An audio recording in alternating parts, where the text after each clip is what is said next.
માં તબીબી બેદરકારીનો એક ચોંકાવનારો કિસ્સો સામે આવ્યો છે। સલાટિયા રોડ પર રહેતા સમીર ભીમાણીએ પથરીના અસહ્ય દુખાવાને કારણે આશુતોષ હોસ્પિટલમાં ડોક્ટર પિનાકીન દવેનો સંપર્ક કર્યો હતો। ડોક્ટરે પથરી તોડવા માટે અમદાવાદથી એક મોબાઈલ વાન મંગાવી તેમાં ઓપરેશન કર્યું હતું। જોકે હોસ્પિટલમાંથી રજા લીધા બાદ પણ દુખાવો ચાલુ રહેતા સમીરભાઈએ અન્ય હોસ્પિટલમાં સીટી સ્કેન કરાવ્યું, જેમાં પથરી જસની તસ હોવાનું બહાર આવ્યું હતું। દર્દીએ આ અંગે ડોક્ટર પિનાકીન દવેનો સંપર્ક કર્યો ત્યારે તબીબે જવાબદારી લેવાનો ઇનકાર કરી દીધો હતો। એટલું જ નહીં, ડોક્ટરે ઓપરેશનના પૈસા પરત આપવાનો પણ ઇનકાર કર્યો હતો।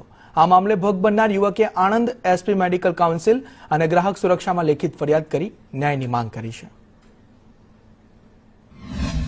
નવ એમએમ ની કઈ એક દાડા નથી થતી ને પથરી તમે પોતે બોલી રહ્યા છો કે એક દિવસમાં ના થાય તો પથરી આવી ગઈ, તમે પથરી કાઢી નાખી તો પથરી આવી ગઈ કાઢી નહીં એવું બોલતો જ નથી। તો શું કરી રહ્યા તમે? પથરીનો ઈલાજ તો પથરી કાઢી નહીં તો પૈસા તમે શાના લીધા છે? પથરીનો ભૂકો કરવામાં આવે છે। ભૂકો બી બતાવો છો, બતાવો છો।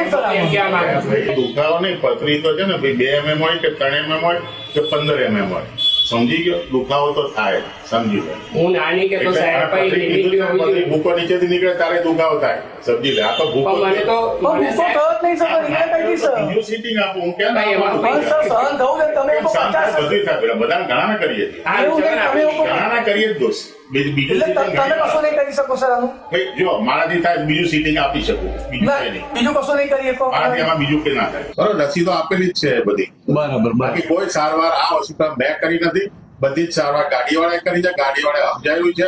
મોબાઈલ વાન તો અમદાવાદ છે, બરાબર। હું નથી બોલાવતો। ઈ કે આ ભાઈનું 5 સાલ પહેલા એમને આ જ ગાડીમાં ઓપરેશન કરાયેલું હતું, બરાબર, અને સફળ રહ્યું છે। એટલે આ ભાઈ 5 વર્ષ પછી આ નંબર એમને કરાવવું છે, તો હું મારો નંબર એની પાસે ન હોય અને ઇલિજિબલ છે કે એ બધું એ ડાક્ટર પૂરો કરે, બરાબર। એ બધું જે કઈ છે હું કઈ જાણતો જ નથી, પછી તમને હું ઉભો નથી દર્દી જોડે।